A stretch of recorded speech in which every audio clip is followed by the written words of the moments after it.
and welcome back to the Wheel Talk podcast. My name is Abby Mickey, and I'm here with friends to talk about women's professional road cycling. Holy cow, what a race we have to talk about today. We can't wait to get into it. There's some other news floating around the women's peloton that we're going to talk about. Red Bull, a lot to discuss today. With me, the whole team, Gracie Elvin. Good to be here as always. This is one of my highlights of every week. Loren Rowney. G'day, as always, promised. I think someone on Discord said they were waiting for the g'day. Happy to be here. And Georgie Howe. Hello, and as always, I've dressed to impress, so now that we're on video, you're all very welcome. Yes, this is our first episode for YouTube, so actually it's great for people who ride Zwift. Like, if you're riding Zwift, you can watch the podcast on YouTube. We are going to have to try to tamper our facial expressions because, you know, up until this point, we've made content for a specific medium that does not involve our faces, but no longer. We're adapting. I forgot that I was being videoed when I was commentating. Not that I did anything wrong, but then they posted it and it seemed to go viral because of the specific moment of the race. And yeah, I'm just like, oh, gotta remember that when I'm commentating, I'm getting videoed too now because we have a nice new setup in the studio. Why is that a bad thing? I think I think that's part of the fun, right? Like when you're commentating to see like people's reactions. I think it's good. Yeah, it's good that I think it's a shame that we haven't had it for a while. So definitely good, but I just have to probably be mindful. Not on this podcast though. Like our faces are allowed to have subtitles here. We're in a safe space amongst friends. I'm very curious how many people will actually watch the podcast on YouTube. Like, I think it's an interesting experiment. Yeah, we should do a poll on Instagram. Who actually wants to watch the podcast? Abby made a very good point. When I do sit on Zwift, I consume a lot of podcasts. Then I like to watch the people speaking, and not all podcasts do it. Then I'll choose a podcast that I regularly listen to that I know does the video as well. So I've gotten more into it. But normally, like, you know, when you're going around the house doing whatever else, chores, cooking, walking the kids to school, you're just listening in your ear. But it's a different experience to watch the people. I'm definitely I like to watch YouTube like podcasts. I'm just thinking of the offline chat about fashion fans.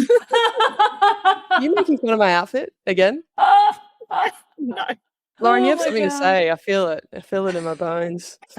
I'm sure that there's a couple people that are going to be happy to see this on YouTube. And we have had requests in the past, but yeah, we're modernizing. It's a thing. I did watch the Taylor Swift, Kelsey Brothers podcast a couple times. So I know that, you know, it can be beneficial to watch on. And we have a really great editor who's going to slap pictures on the video.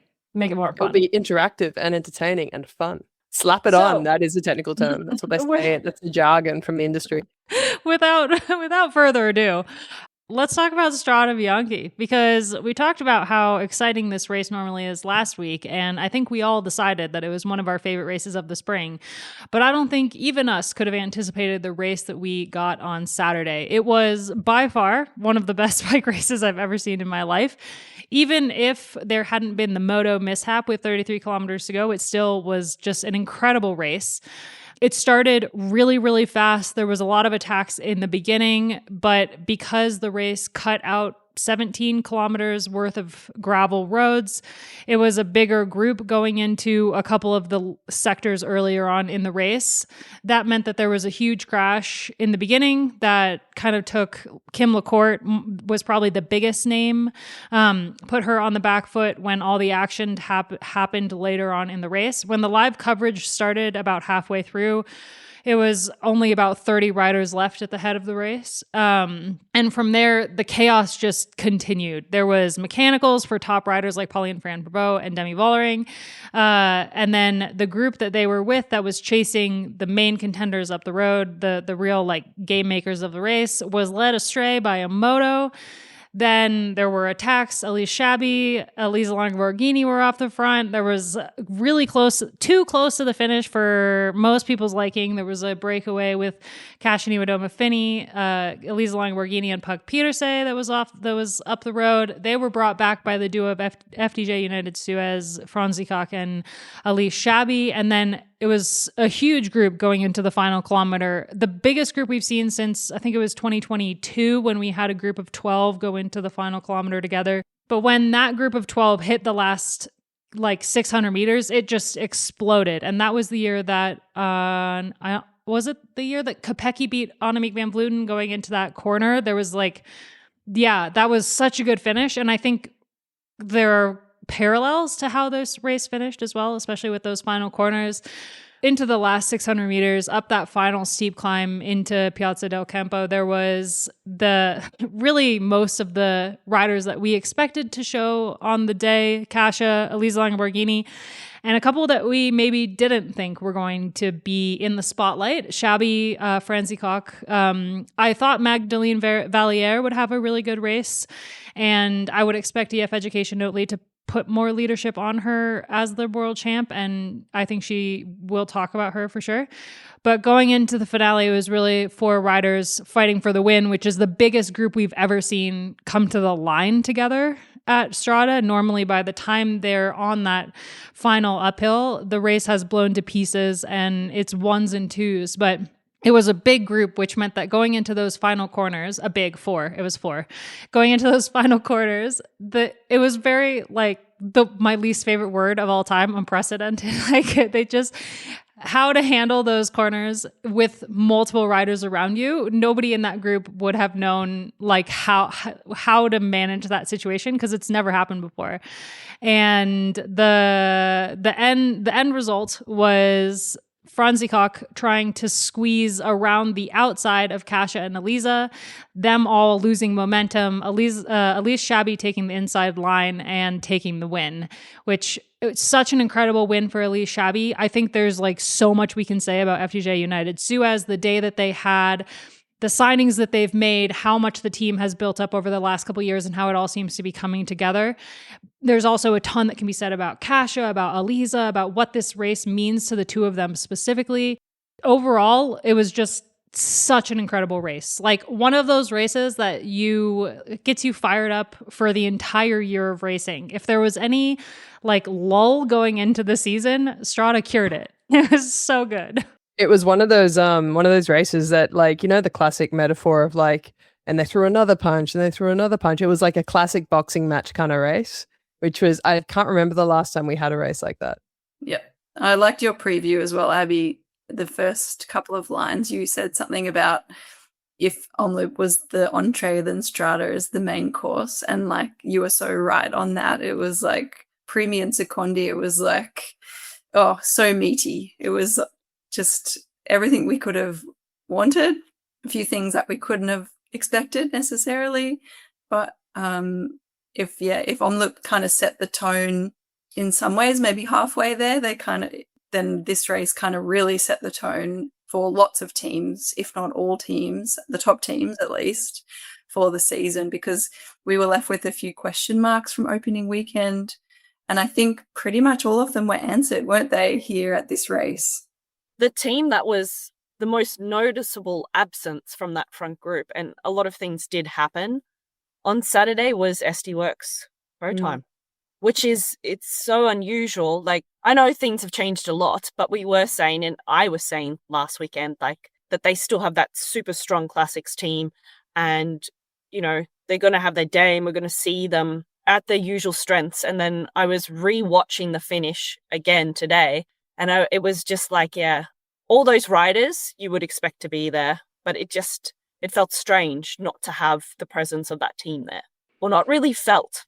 Yeah. I mean, I think that they were the ones going into the week that we were okay, they had bad luck at Omloop with Kopecky, and it's possible that the legs are still there.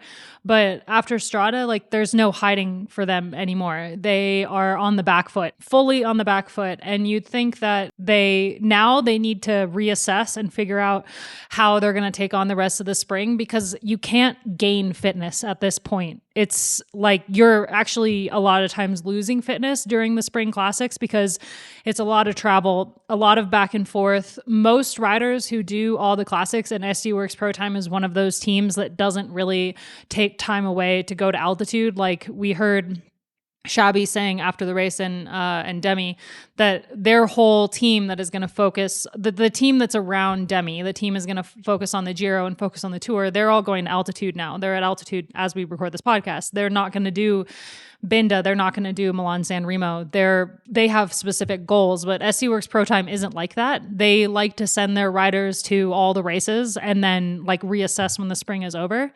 But I don't think that's an option for them now. That's not how the top riders are doing it anymore. And clearly they are lacking the fitness to be able to compete at this point. The only rider who isn't lacking the fitness to be able to compete is Wiebes. So they're going to have to really surround her and put everything into her, which, you know, she's a winner. She is unbeaten in a sprint since the 2024 Tour de France Femme. And so that's a really good basket to put your eggs into. But you can't have only one option, especially when there's hillier classics where Wiebes, as incredible as she is, she still can't compete at something like Flanders unless the race goes the way it did in 2017, the year that Corinne Lebecki, but that was a completely different course. So it's not something that you can replicate again in the year 2026, you know? Like if I was SD Works Pro Time management, I would be panicking right now because not only is Kopecky not riding as they would have expected, Van de Breggen is way off the back now, especially like if you're thinking in terms of the whole season. There's only so much fitness you can gain before the Tour, you know? Like it's like scramble mode at this point. But there are other riders who I would have expected to be another level up this year, like Misha Bredewald, also weren't there. So there's like so many missing parts to SD Works Pro Time this year. I think that SD Works has had a very long time at the top, and like it's a classic case of complacency. They lost Demi, and then they had this bravado attitude of like, oh, we don't need her. And to a certain extent, they proved that. Like there was some impressive races they did last year, and they've always got Wiebes to fall back on. However, I think the arrogance over the past couple of years has shown out, and they've really been caught out here. I don't think that they've looked outside of their own circle. I don't think management has looked outside of their own circle to see what others are doing and actually learn and have the humility to learn from what other teams are doing. I think that's what, for instance, AG Insurance Sudal, I think they do that incredibly. Did I get those sponsors right? It's the start of the season, so apologies if I didn't. I think that they're a team that does have the humility to look around and be curious of what other teams are doing and actually learn and talk. We've been around SD Works as journalists. We've been around them we've been around them as riders, and they are very insular. They keep themselves to themselves. They're always the last bus to arrive at the paddock, and they're the first to leave. So I think this approach of like holier than now when it comes to bike racing has really come to bite them in the ass. They're also really old school. Like they're super old school in the way that they do things internally and the way that they treat riders, the way that they work as a team, and the way that they race. And the way that they race is outdated now. And other teams have figured out other ways to win, and SD Works Pro Time can't adapt to the way that teams are winning now. Well, they can't adapt because they don't have the like internal flexibility within their ego to actually be like, oh, maybe we should try things a bit differently. Yeah, it'd be interesting to see how they adapt. If they want to adapt, they're going to have to really. I do agree with pretty much all of that. Just to play devil's advocate though, like two of their top riders, Kopecky and Van der Breggen, are just off to a slow start. Whether that's planned or not, that we won't really know that. Even if they say that, it could also just be covering it up. So maybe it's the plan, maybe it's not.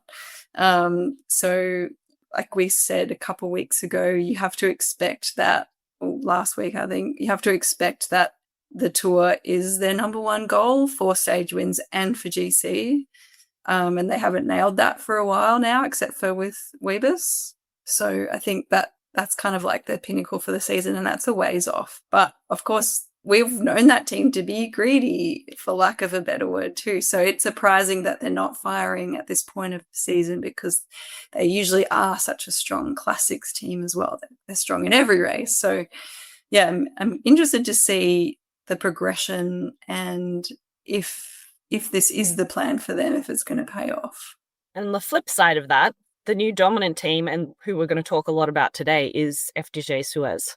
FDJ United-Suez, yeah, they had, easily the best day of racing that a team could possibly have. They went into the race with Vollering being their basically standalone leader. You had Elisa Chabbey doing a ton of work trying to force a breakaway earlier on in the race, which is like her preferred location off the front. You had the other riders on the team doing a ton of work in the beginning to make the race really hard. And I talked to one of the riders in the race who said that when the crash happened and when the pace really upped early on before the coverage started, it was FDJ Suez on the front, just really driving the pace of the peloton and making it really fast so that other names couldn't attack. And so they did a ton of work early on for Vollering, and it would have been so easy for them to cave when Vollering had the mechanical and was off the back. But instead of panicking, which is something that a younger team, and like FDJ United-Suez is kind of a younger team. Like there's a lot of experience in the team, but in terms of being, and the team itself has a lot of experience in racing, but in terms of being at the very top of the sport, being the team that everyone looks at, they are brand new to this. They've never been in that position before. They have always been underdogs in a way. And the way that they pivoted when Vollering was off the back, and especially when the moto took Vollering from 1 minute behind to 3 minutes behind, when there was no way that she was going to get back into the race, the way that Franzi and Elise pivoted and took the race in both hands, and both of them were just incredible. There's very little opportunity to talk to each other at that point in the race and talk about what you're going to do without your star rider, without your leader.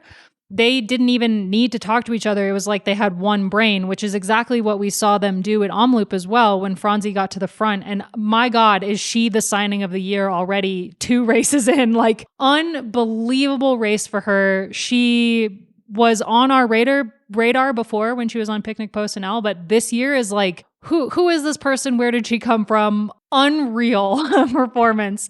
To take third at Strade and take 1-3 on the podium after the day that they had, like, they had Elise on the attack with Elisa Longo Borghini. I was like, oh, that's gone. Like, for sure that'll stick.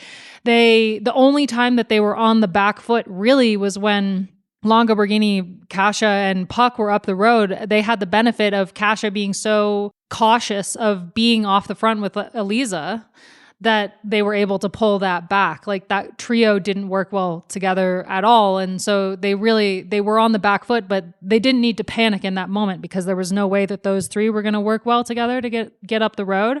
The move by both of them at the end, there wasn't teamwork going on in those final corners. They both thought they could win. Like, Franzi went into that corner thinking, I'm going to get ahead of these 2. Whoever comes out of the last corner first wins the race. There's no more room to come around. Franzi went for it. Elise saw the opening, and it was like they weren't working together, but just the awareness of each other. Like, I get goosebumps. I have goosebumps. Yeah, we need to talk about these 2 riders a lot, but it's a combination of things. We often think of Francie Koch's time at Picnic Post NL as the ultra domestique and someone who's super talented, but not seeing her as someone who can do what she did on Saturday. And I think with those 2 riders going across to FDJ United-Suez, that performance team knows what they're capable of.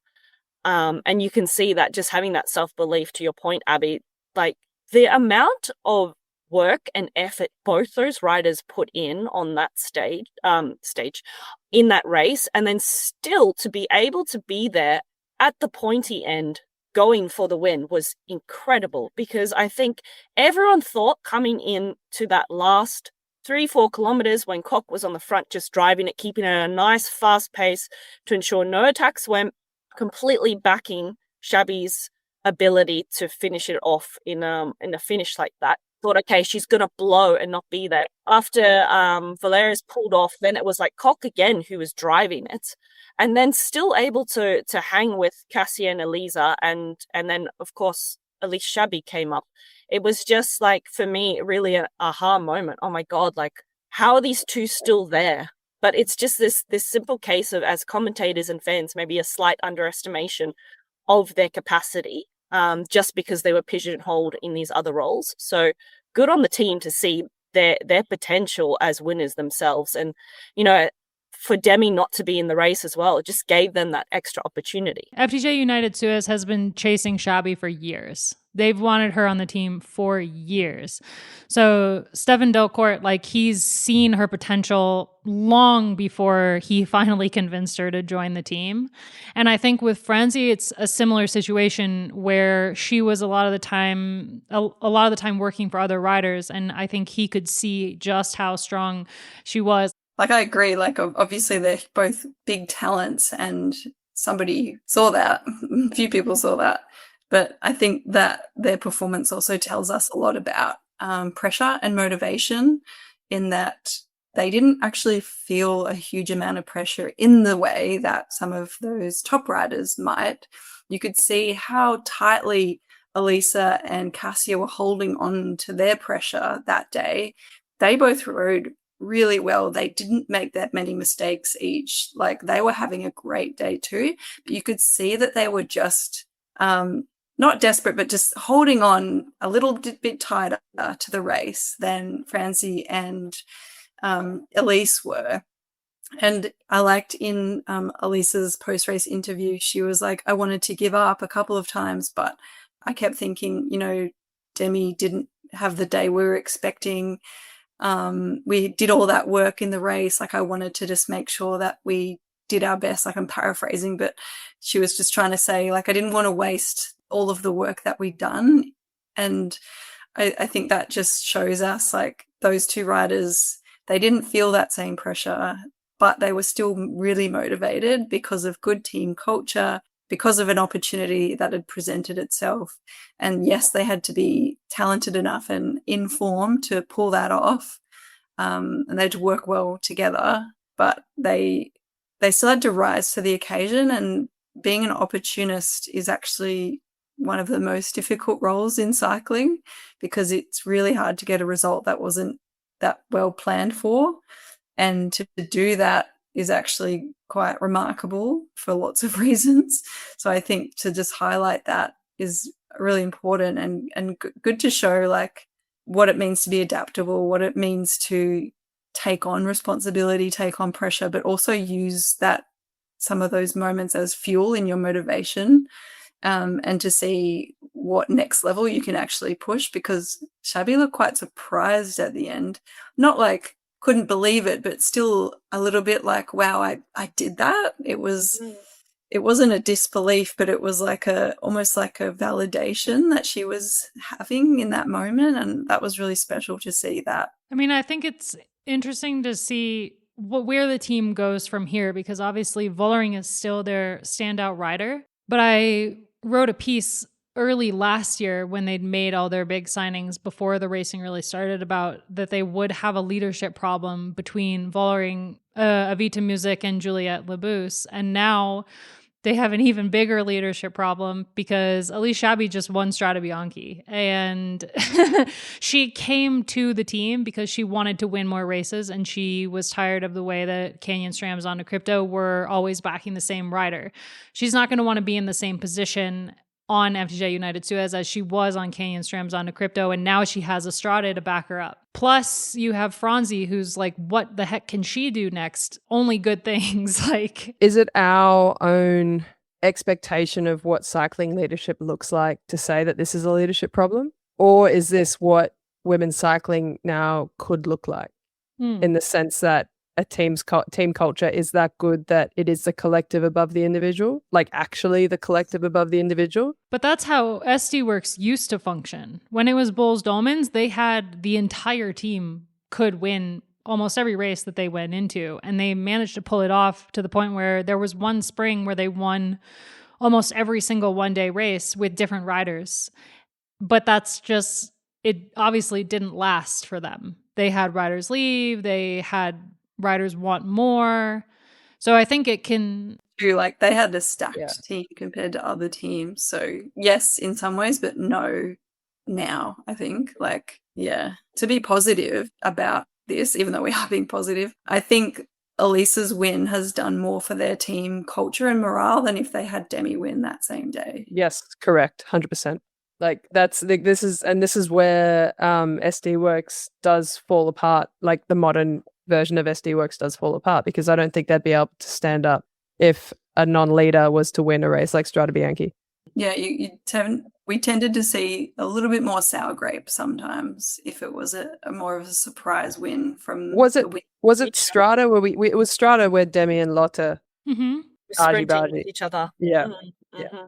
Which was really the beginning of the end of Demi. Yeah, Demi and SD. And Demi's reaction for this one was completely different to 2 years ago when that happened. So, like, that tells us a lot about where her head's at in FDJ as well. And I think for every rider in that team, they go, that was awesome. Maybe I could do that. And wow, Demi was really stoked. So that's good too. And I think just like there was a few things going on that are only going to lead to more wins for that team. Agree. Culture, the culture within the team. Very important. It really is that magic glue, huh? Yeah, actually, Matt Denif wrote a piece that should be out this week about trust in women's cycling and how important trusting your teammates is for overall success. Because it is really like, yeah, it's huge. From trusting the wheel, trusting that they're going to get you where you need to go in the peloton, trusting that they have your back, trusting that they can win. There's so many different forms of trust. And I think in women's cycling especially, it's such a high stakes sport. You're moving very fast along rough surface. And there's a lot at stake now in women's cycling with, where we are in the sport. And so I'm looking forward to everyone being able to read that piece, because Matt is actually, I don't think I have told the wider world. Yeah. Breaking news. If you haven't noticed, Escape Collective is really upping our coverage of women's professional cycling. If you've seen the site in the last week, I'm very proud that 8 of the top of the 15 stories on the homepage are about women. And a lot of that is due to the fact that Matt Denif has moved over from a more of an editorial role to being full-time on the women's beat. So I'm super excited to have a buddy in covering the women's stuff, and especially for it to be Matt. Anyone who's followed our Tour de France Femme avec Zwift coverage knows just how amazing he is. And he is one of those men written by a woman. Very exciting. Also, in the kind of conversation about FDJ United-Suez is the rumor / kind of news that Red Bull is interested in sponsoring a women's team, and they want to sponsor FDJ United-Suez, which would mean that this super team that is already at the top, like 2 months into the season, would have even more funding. And we know that Vollering is on a contract here this year, so you'd think a good portion of that is keeping Vollering on the team, although I don't know why she would ever leave or what team would be able to accommodate her in a way that FDJ United-Suez has. She would be silly to leave. I'm sorry. Again, to the point we were discussing about her reaction on Saturday, for me, it was really joyful to see that, this different side of Vollering. And, everyone has a different opinion of her, but I think she was truly genuine in that moment. And it seems like she's comfortable on that team, and that's what you need as a rider. So if you find a good place to be, there's no need every 2 years when your contract comes up for renewal to leave. Like, if you believe in the project, I think that's what needs to happen more. Don't chase more money somewhere else, because it's no guarantee that when you move teams just for an extra 100,000, couple of 100,000 here or there, that it's the smart move to make. So yeah, are they going to become the super team? It's certainly looking that way. But that's a label that we've dubbed on this podcast. We've dubbed a few teams now this season. So UAE, FDJ Suez, United-Suez. I mean, UAE looked like they were the strongest team on the day for a minute there at Strade. Yeah. Dominica, honestly. And they have a brilliant team. I think they are also a super team. But yeah, it's very much where the money is coming from too. So I think for UAE, they're pretty set with their links to UAE. So it just makes sense for Stefan Delcourt. I had a conversation with him at Umloop about it. And, he's also looking to diversify to try and figure out how to bring in other brands outside of cycling. So, I mean, Red Bull covers a multitude of different sports. And for me, this seems like a logical step for them if they're going to sponsor a women's team to go to this. My first reaction was maybe it's not a good thing that Red Bull already sponsors a team that's doing well, because, there's plenty of teams that are struggling to keep up with the minimum salaries, the level of professionalism needed across the board, the agents that are pushing the salaries up as well. So we're seeing a bunch of teams also in trouble. So I'd love if Red Bull could sponsor a team that, has huge potential, but is going to be in trouble in the next couple of years. But on the other hand, Red Bull is such a well-known brand in the kind of athletes that it sponsors. I think that their brand planning is quite clear as to, we want to showcase cool kick-ass people that are winning. And so in that way, it's not a bad thing if they come in and sponsor a super team like FDJ, because they're going to look good straight away, and that's going to bring more eyes to the sport. And hopefully that those new eyes go, oh, this sport is cool, these athletes are cool, they're winning, who else exists? And then the whole sport can benefit from that. And then maybe some of those teams hopefully can benefit and get other sponsors. So obviously that's a long-term play, but yeah, I think that was just my thought process over the couple of minutes that Abby mentioned. Red Bull is like, what is the right play here for a sponsor like that in women's cycling? I think if you're Red Bull, you're thinking, I have Remco in my stable, let's get the women's cycling equivalent. So I actually think it makes a lot of sense, and I think it's good because, I think then it will hopefully bring in and push other teams to look for non-endemic sponsors. Red Bull is a non-endemic sponsor to cycling. They're only very new on the block. Yeah, okay, they've been on Wout's helmet for a while, but this is the first time they've become a title sponsor, a front of jersey sponsor. So really, this is new territory, and I would love them to come into women's cycling, because then I think a rising tide lifts all boats, right? So then I think then we're going to see more non-endemic brands coming into women's cycling.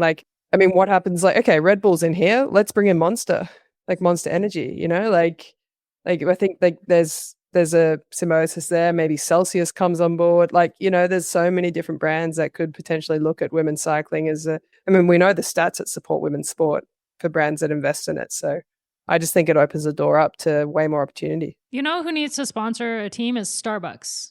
Cyclists love coffee. Ew, I hate Starbucks coffee. Sorry. Yeah, it's disgusting. It's disgusting. That's not the point. It's a huge brand. Yeah, I know. I think the problem with Starbucks, they should have done this years ago, because they really have flopped, I feel, in Europe. Or is it not Europe, or is it Australia? Where did they flop? Australia?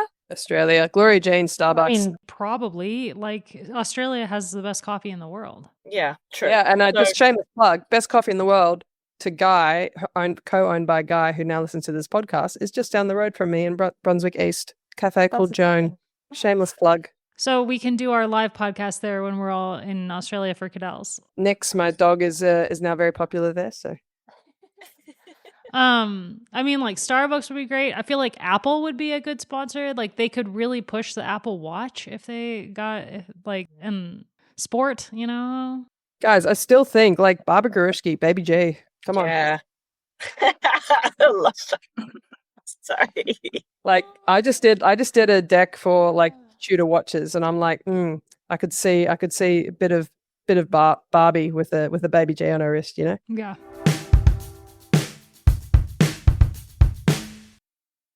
Back to Strade, getting us back on track. There was a lot of I just want to talk about how Kasia Niewiadoma almost broke the streak. She almost broke the Strade curse. She was so close. She was second 3 years in a row, and then she was third another time. She's been in the top 10 almost every edition she's done, with 2 exceptions. She's been in, I think, every single edition except maybe one. Strade is her white whale, and she almost had it. And she was possibly one of the strongest. I think her and Elisa and Chabbey and Franzi were like 4 of the strongest riders on the day. We don't know like how Demi was actually going. We don't know how Pauline Ferrand-Perot was going. It was her first race, you know, like we have no idea where her form is at, and she had surgery in the off season and the recovery took a little bit longer than she expected. So there's a chance that she's not exactly where she wants to be, but we don't know that now. And I mean, we're going to have to talk about what happened with the moto, although I feel that it was like not much could have been done once that mistake was made, and it did impact the race, but I don't think it's something we have to like really harp on. Like it happened, and there's nothing like that could have been done after the fact to take it back. Like it just happened. It's like the race continues, and it's possible we got an even better race out of it because that happened. But like for Kasia, man, that I like, my heart just hurt, and Elisa as well. And Elisa not even finishing on the podium after the ride that she had. Like she had such an incredible day. And I think between the two of them, there are maybe like minuscule mistakes that were made, minuscule, that wouldn't have impacted the outcome. Elisa, when she went on that attack with Chabbey, she used a lot of energy, and I think maybe, possibly, if she hadn't have done that, she would have been able to drop them on that final climb, maybe, or at least hold the front wheel, at least hold the front of position. But she just didn't have the kick when they came into those corners to be able to hold the front, and that is where you needed to be in the final corner to win the race. Like we saw the same thing with Kopecky and Van der Breggen. And for Kasia, like maybe if she'd been committed to the break with Elisa and Puck earlier in the day, maybe they would have got to the climb, the 3 of them, and it would have been a race between the 3 of them. And Puck didn't have the legs compared to the 2 of them on when it really counted at the end there. So it would have been between the 2 of them. And I won't lie, I would have been thrilled to see the 2 of them on the podium together. Was super happy with the podium we had. But like, to watch Kasia lose again, she is in such good form though. Holy cow. Like this is a version of Kasia we've never seen before in the spring. Or at least we haven't seen since she was on like Rabobank. Yeah, that was before my time. Yeah. I think it's just Gracie articulated it so well that everyone in that front group used all their bullets, I think, at different times in that last part of the race. And they almost came in with, you know, to my point about how much energy I felt like Francie Koch had used and Elise Chabbey and everything. But it all just comes down to, you could see the desperation in those final corners, particularly from Kasia and Elisa. Like absolutely everything was on the line. And the other 2 there, we'll say, is the opportunists. Had everything. They would have called the day successful if they'd been on the podium and not on the top step. And for Elisa and Kasia, the top step was the only option. No one got a free ride. Everyone attacked at certain points. Everyone rode in their little groups at certain points. Kasia made her spend a bit of extra energy, but she was trying to blunt the sword of those that had a bigger kick in the end. So she was trying to put herself still in an advantage. So she was spending energy to save it later. Elisa probably arguably did the most work out of those 2, I think. So like I think everyone, like Loren said too, like everyone played their cards and they all played them pretty well. And it was just, there wasn't much in it at the end. Yeah, because I'm going to do a bit of analysis of that last 1K, but I really would love to talk about the last 1K of the race, just really break it down between the 4 of us. Because as Abby said, we've never seen that number of riders come to those corners in such a big group. So I'm really keen to hear from your guys' perspective. If we do so from the base of the Via Santa Caterina, Italians are going to come for me, to the finish, like I'm keen to hear what you guys think. So I love to see, like starting from 1 kilometer to go, we had Franzi on the front, and that allowed Chabbey to really be in the wheels. At that point, Kasia and Elisa are still like kind of in the wind. They've got like half of themselves in the wind because they are marking each other.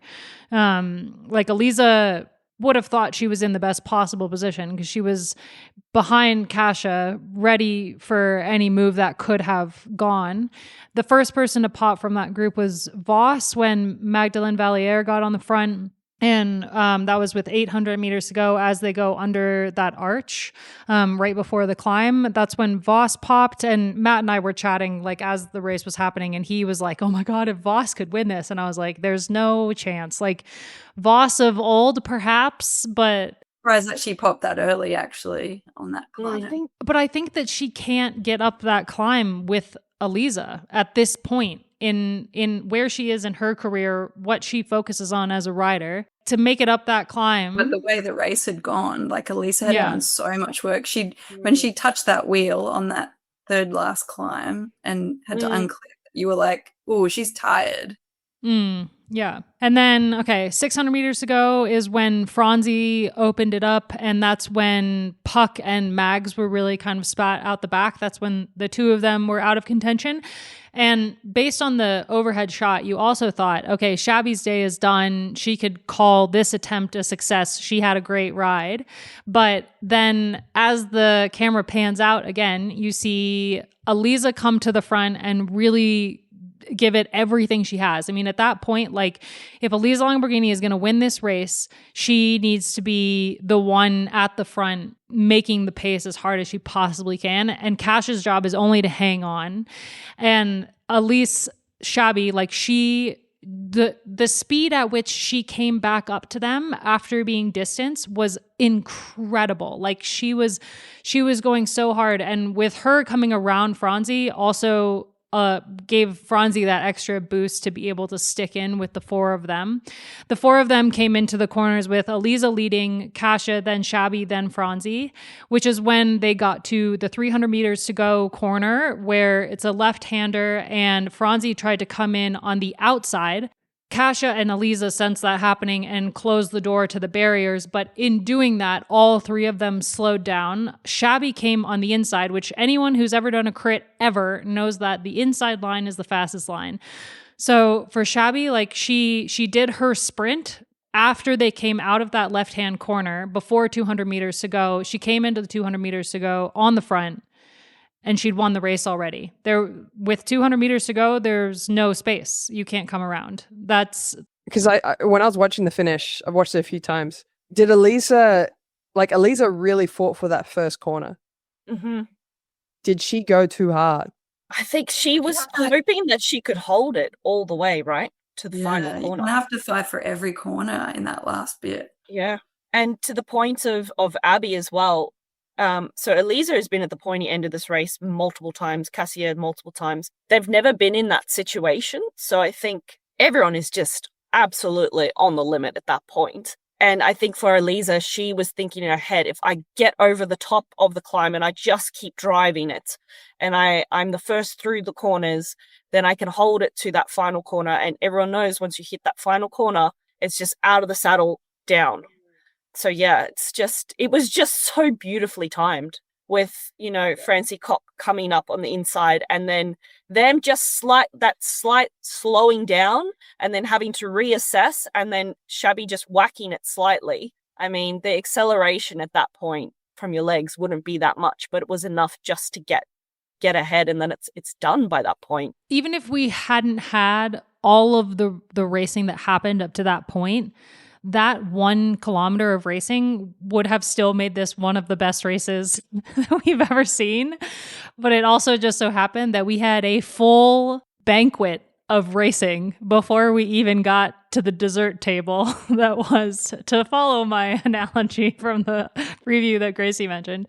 Like, the whole day was just incredible. But that final 800 meters, that in and of itself would have made the race great. Yeah, I want to, I'm harking back to the discussion I had yesterday with Guy, co-owner of the Jones Specialty Coffee down the road in Brunswick East. Phenomenal long black. They do a great job. Fantastic for doggo watching. It's across the road from Fleming Park. Great dog park.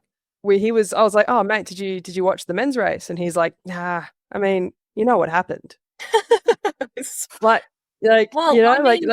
Yeah, women's racing, he's just like, he way prefers it. He's now a new listener to this pod because he just loves women's cycling and he just can't find enough stuff that covers it. Because it is just that more exciting than the men. Well, check out escapecollective.com. We've got two of the best. No, I'm just kidding. One of the best and myself covering. And me, and maybe. Maybe. Oh, just kidding. I hope. I will go on a slight tangent here, just on the topic of women's cycling and why I think there's just so much potential for this sport to grow, particularly if we just want to bring across more fans that watch men's cycling. And there are some women who just watch men's cycling because they still don't really know about women's cycling, or they haven't known how to engage with this sport. My colleague in the workspace, he's by no means like a sports nut, but he's really enjoying women's cycling. And for him, he said now it's like with this sport in particular, because he said it's not a skill-based sport like football. Okay, he's really into football. So for him, it's hard when he watches a women's game and a men's game, he's comparing the skill level and the speed. But with cycling, he said for him, it's, it is more exciting. He just thinks in general, the racing itself, but he's like, he doesn't notice the speed difference or anything like that. The tactics, the storylines, all of that is just as interesting, if not more, than the men's. And I thought that was a really interesting point when you're comparing skill-based sports compared to, what would you say, endurance-based sports? Thought it was an interesting topic of discussion with someone who's not really like super into it, but now he'll rather watch the women's race. It feels like he gets more out of it than the men's. You know what we need? We just need Coach Jackie to watch women's cycling. I would love Coach Jackie to come on this podcast. Fuck, could you imagine? That'd be so fun. Erin, can we do some social media magic? I mean, come and join me and my dog in my dressing gown as we commentate, as we talk about women's cycling. Surely we have 1 degree of separation. The amount of is she gay that she could play with the women's peloton is endless. Oh, really? It is. I mean, look, she started with Kim LaCourte. She could go all the way through.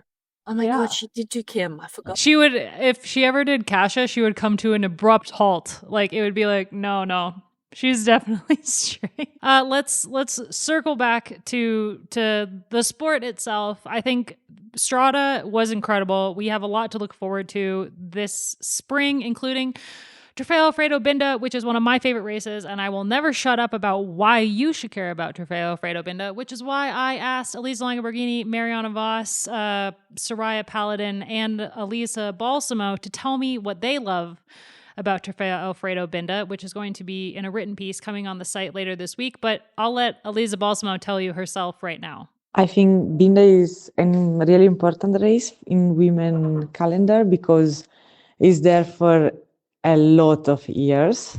And so, yes, it has a long story behind this race, and also it's there for a really long time. I think that's why I also said can be the 5th monument of our calendar. And then I like this race because it's always an open race. You never know. It's not just for climbers or for sprinters. It really depends about the tactics of every teams, and it can be a different final every year. It can be a solo, or can be a little breakaway, or also a small bunch sprint. So I think every year is nice to watch this race and also to race this race because you never know what can happen. Yes, it is a really good race to watch. So watch it this weekend because, we've got the Holy Trinity. We're 1 in and we still have Binda and Milan San Remo to go. So that's great. This weekend, we also had the Vuelta Extremadura, which was a fantastic 3 days of racing. And we do not have time to talk about it today, but huge shout out to Mackenzie Copeland, who just is really proving what she's capable of already this season. She had a great overall win, and just really excited to see what she does next. I would assume that we are going to see her in Binda because it's normally a race where teams will bring their younger riders or their climbers, because it's a race that can, well, as Balsamo said, it can go any which way. So I hope we get to see her in Binda. Because it was a huge win for her. And Extremadura is kind of becoming a pretty big race for riders who don't do Strade and stuff and have targets later on in the season. Before we wrap up the podcast, we also have to mention that the Cyclist Alliance put out a GoFundMe last week with a plea for urgent help funding the union. The Cyclist Alliance is co-founded by Gracie herself. In 2017, one of the only unions for women's cycling, the only standalone union for women's cycling. They are huge for younger riders, for continental and pro team riders, and World Tour riders as well. They've done a ton of work when it comes to legal stuff with teams when riders aren't getting paid. They do a lot of support of riders when it comes to stuff like Red S, and eating disorders and stuff like that. They just have the amount of resources that they have as an organization is massive. And this year, through the kind of turmoil of the cycling industry, they weren't able to receive funding from brand sponsors, which is how they usually get the bulk of their funding, is from brands like Zwift and Strava and Live. But a lot of those brands are having to really reel back their spending when it comes to projects like this year. I think it's no secret that the whole industry is really in trouble right now, and the Cyclist Alliance kind of took a hit because of that and didn't have a fallback plan. So at the moment, they are trying to raise money to keep the organization going. I spoke with them on the phone last week about why they are having this funding crisis, where the money would go, how their member funds go into play for them. They don't have enough members to fund the organization, and also they don't ask a lot of money from their members because they want there to be a fee to join, but they don't want it to be a huge ask of their members, especially for continental level riders and younger riders who don't have the means of World Tour and Pro Team riders that have mandatory salaries. So all of their money used to come from brands. If they're able to get to the funding goal that they have, which is 100K and is a huge ask, they are not even close at this point, 1 week in, then they'll be able to run as is for the next year and a bit and figure out a better way to function, figure out a better way to run that doesn't revolve around brands. But yeah, I think because the Cyclist Alliance is something that is very, very near and dear to all four of us here, that we can't not talk about it. And so I will put a link to the story that I wrote with Dina in the show notes. That also has a link to the GoFundMe. So if you're a fan of women's cycling, and you're a fan of the women themselves and the riders, and you want the sport to be better for the current peloton and the future, think about donating to their GoFundMe, because they do incredible work for the women's peloton. Hear, hear. Yep, agreed. Thanks for sharing that, Abby. It's really important. And yeah, it's important that there's an independent organization that represents women that's not going to have the interests of people that don't have their interests at heart being in control. So one of the hardest things I found when I was involved in it is getting riders to understand why you would have that organization, why it matters, and that it's not just about you, it's about everyone.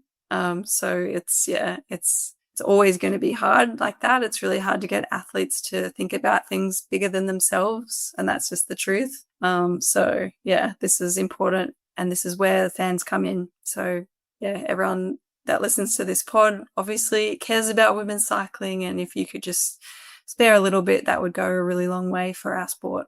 And I asked Dina what was the one thing that they, like, as an organization, really want from or like going forward. And she said one of the things that they've found it really difficult is getting World Tour riders to sign up for the Cyclist Alliance, because they think, oh, we don't need a union, we have salary. Like, the problems at the World Tour level aren't nearly as impactful to the mental health and long-term stability as it is for younger riders and continental level riders. But I know that there are World Tour riders who listen to this podcast, and I hope that you would consider joining the Cyclist Alliance, because it's not only about like their legal and stuff like that. It's also for them, they want to create a community and a safe space for riders of all levels. And having World Tour riders involved in the Cyclist Alliance is huge for the longevity of the organization. So if you're a World Tour rider and you're not signed up for the Cyclist Alliance, I would plea for you to please consider joining. It's not that much of an expense for you. It's more the solidarity that is important for the whole peloton. And yeah, I know that there are teams that have banned their riders from joining, but I also know that there are riders who, am I allowed to say that? I just got some looks. It's like, it shocked me, like the fact that like having a union representation is the right of any employee. And for an employer to say, no, you can't join, that is, I mean, that is deplorable. That's against kind of their highlights right. the importance of why riders should join the Cyclist Alliance in the first place. Yeah. And this is where, like, I mean, you said something before, like, Gracie, I think you said, like, right, it's really hard for athletes to think beyond themselves, and you're completely right. But I think women's sport, and indeed the women's peloton, like, I think they have the potential to do that, to think about the collective and not just the individual, but it will take a definite shift, and it will take people management who say you can't join this union to leave the sport, because I don't think that's got any place in this sport. Yeah. All right. Well, I think that's it for us this week. We can wrap up the podcast with obsessions. I think mine's pretty bloody obvious. Can I see your obsession? No. Nixie, There. Nixie, come on. There she is. Come on. She's so cute. Come on, what are you doing? You're usually up and about. She's real nippy. Come on. Oh. No. Oh, look at her little white feet. See, Yeah, this she's got is why little you claw. need to be watching this on YouTube. Yeah, this is the reason. Hold on, I'll just put the camera down next to her so you can see her properly. Oh, Hello. Oh. That's Yeah. a pretty good obsession. I think you win for the week. We got free. No, shoes are fine. We got free stuff at Bunnings because she was so cute. She made the lady Oh. cry. Oh. Well, I'm obsessed with the new Harry Styles album, and Also, wait 1 second, Abby. yeah. I don't know Tell me. if you see this, but she's also obsessed with her reflection, just like her mum. Checking yourself out, then. Well, this is great. You should just record the podcast like this from now on. Then we'll get a ton of views. Yeah. The new Harry Styles album is really good, and he did he played it like front to back for Netflix in Manchester with like a sold out show. And I think that every artist should, when they drop a new album, also play a concert with the album front to back, because I feel that when I listened to the album, I was like, yeah, it's fine. I mean, I like it. It's not like my favorite thing ever, but I'm going to listen to it. And then when I watched the Netflix on Zwift while I was doing one of my Lizzie Deignan workouts, I watched it and I was like, wow, this is actually really good. And now I love the album. So I think that this should be like mandatory for artists. Isn't the new album very like housey? It's a different production style than he's ever done before. Yeah. I mean, there are housey elements for sure. Okay. Mm. That's a good segue, probably to my obsession, because they spoke about his new album last week or the week before. Can't remember. Anyway, I've briefly probably touched on Big Small Talk, but I'm just so obsessed with them. So obsessed with them. Yeah. I want to be their friend. Hannah and I talk on Instagram sometimes. Oh my. No. Yeah. Why are you only just mentioning this? I've been obsessed with them for 2 years. Oh, I love them. I love them so much. And it's just, yeah, every Tuesday when their Big Small Talk drops, it's just one of my favorite things to listen to. Did you listen to the big talk about the Iraq War? Yes. So good. Part 1 and Part 2. They just like, I've even gotten one of my expat friends in Bruges who works in politics. She's so into it. She's British, but works in Brussels. And she was looking for a new pod. And I was like, I think this will be sort of like up your alleyway. And she just loves it. So she's also obsessed now. But that's my obsession. I think it's a really great format, the way that they do it. And I love how popular it's gotten. How much like it's really taken off. And how they're just really down to earth as well. Like they're funny, kind of like us. Yeah. Like they're very maybe we'll silly. be invited to like podcast awards soon, guys. I mean, we don't do it for the accolades, but it would be cool. I mean, I'll just Man, leave the puppy yeah, on. She can get us awards. Yeah, so if you're not across it, I'm sure Aussies are pretty across it. Probably this audience as well. I would definitely look up Big Small Talk. Yeah, just a good way to have some news content without watching the news. It's like they do the big topics. They're a bit left, but kind of center left. So they just have good takes on stuff without being too extreme. And they do pop culture as well. So you feel like you can have a little rest from the serious, hard stuff. Yeah. And I enjoyed their latest one today. I always look forward to Tuesdays as well. Me too. I was listening to it before the podcast. I haven't finished it yet though. But and there was something I wanted to bring up from what they were saying, but now like my mind is so scattered. Sorry. She's looking at herself in the mirror. Cutie. No. Yeah, they say that animals are like their owners. Yeah, They she's do. They do.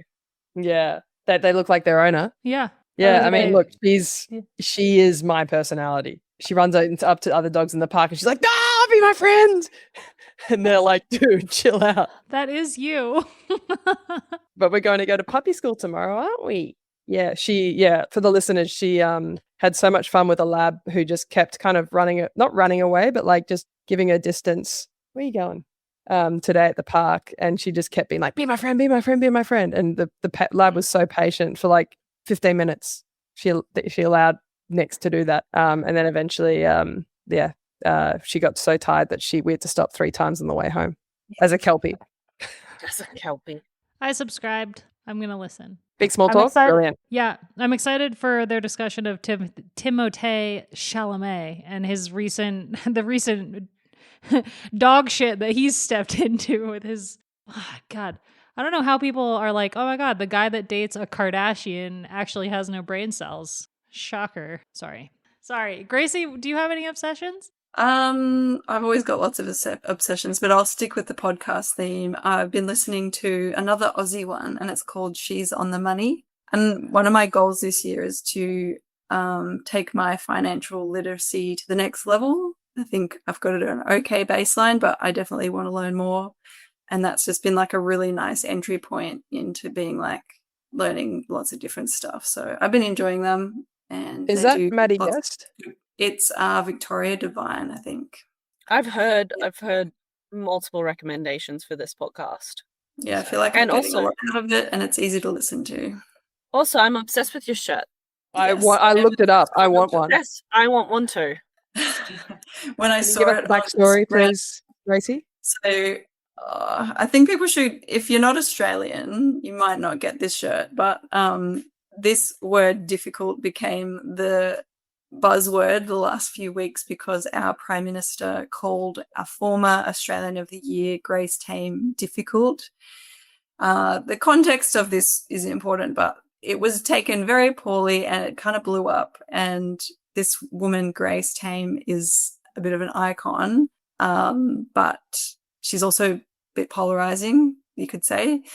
But anyway, a lot of women in Australia just got really behind the word difficult and kind of owned it as a feminist word. So I'm not going to explain it further. You could go look it up if you want to know the full story. But when I saw this T-shirt come up by an Instagram, an account called Dangerous Female, they do a lot of great reporting on the news, especially things around women's health and safety and domestic violence against women and children. So this T-shirt, 100% of the proceeds go to charities that support women that are in situations of violence. So I just wanted to get behind Grace, because I'm a big fan of hers. Her book is amazing. That's worth a read. Another plug there. But I posted a story wearing this T-shirt and she liked it, so I screenshotted that. All right. Well, thanks everyone so much for listening to this podcast. We'll be back next week to talk about Trofeo Alfredo Binda. If you want a preview for Binda, check out the Wheel Talk newsletter out every Tuesday. And that's it. That's all we got. Hopefully you enjoyed this video version. Or if you're normal, the audio version. because podcasts are an audio format. Okay. That's it. This episode was produced, edited, and mixed by Will Jones at Red Bricks Media.